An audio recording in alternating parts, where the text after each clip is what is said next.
The sun had barely risen when Lucas Whitmore stepped out of his black SUV and into the marble-floored lobby of Whitmore Industries, a billion-dollar construction and design empire built from the dust by his own two hands. His face was chiseled with focus, his suit wrinkle-free, and his eyes weary from another sleepless night. But what he didn't know was that this particular day, unlike any other, was going to change everything. He was a man of routine. Black coffee, a glance at the blueprints, a meeting with the department heads. But that morning, something interrupted his pattern. Something soft. Something small. A girl. About 8 or 9. Holding a worn teddy bear in one hand, clutching a pink backpack in the other, and wearing shoes a size too big. Lucas froze. She stood at the entrance of the executive hallway, alone. "Sweetheart," he asked gently. "Are you lost?" The little girl looked up at him. Her big brown eyes were wide, cautious. She walked up slowly, her voice no louder than a whisper. "There's a camera in your office," she said. And then she turned and walked away. Lucas blinked, stunned. "Wait," he called, but she disappeared into the corridor. Security guards were already scrambling to find out how she got in. No one knew. No one had seen her enter the building. No one had any idea who she was. By 10 a.m., Lucas was sitting in his office, staring at the ceiling, then at the corners of the room. He knew the layout. Every square inch of that space had been designed by him. If someone had planted a camera, it had to be recent. He called his head of security. "Sweep my office. Now." Top to bottom. Within 2 hours, they found it. A tiny, almost invisible camera, drilled into the frame of the painting behind his desk. A feed running directly to an off-site server. Hidden in plain sight. Lucas felt the blood drain from his face. Someone had been watching him. Listening.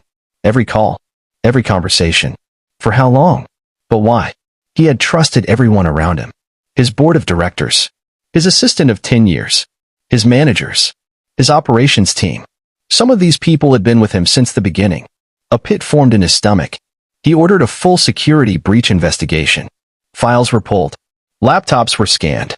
Office cameras were rechecked, including the ones employees didn't know about. The internal backups that only he and the cyber team knew existed. That night, Lucas didn't go home. He stayed in his office and watched. Footage. Weeks and weeks of footage. He watched people he trusted copy files onto USBs. He saw employees mocking him behind his back. Heard them discuss how they were planning to sell design prototypes to competitors. He saw money being exchanged in envelopes. He saw betrayal. Repeatedly. Then he saw her.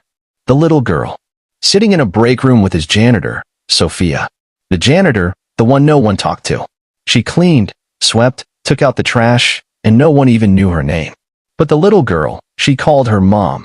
Lucas stared. The next day, at 9 a.m. sharp, he walked into the boardroom where his executive team was gathered. Calm. Cold. Without emotion. "I know," he said simply. Their expressions froze. One by one, he began listing names. Dates. Transactions. Video stills. They squirmed, denied, panicked. But it was useless. The evidence was overwhelming. By noon, half the office was empty. Over 20 people were fired, including his assistant, his vice president, even the head of security. News spread like wildfire. Staff whispered. No one knew the full story. But Lucas did. At 3 p.m., he walked down to the service hallway, where the janitors stored their supplies. He knocked gently. Sophia opened the door. Tears welled up in her eyes as she recognized him. "I'm sorry," she said quickly.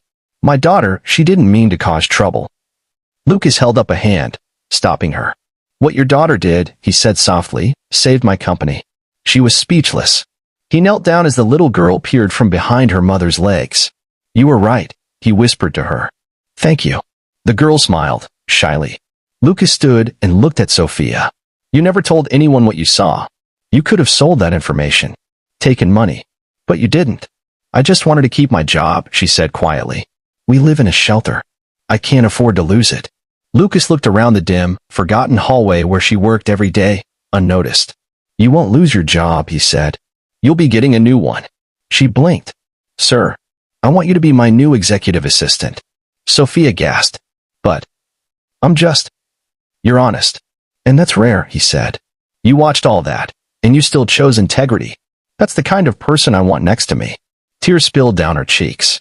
"And your daughter," he added, smiling at the little girl, "she has better instincts than most grown-ups in this building." That afternoon, he had a desk set up for Sophia beside his office. And as for the girl, her name was Lila. Lucas made sure she was enrolled in the best school in the city. He paid for her tuition, meals, supplies, and even arranged therapy for the trauma she'd experienced living in shelters.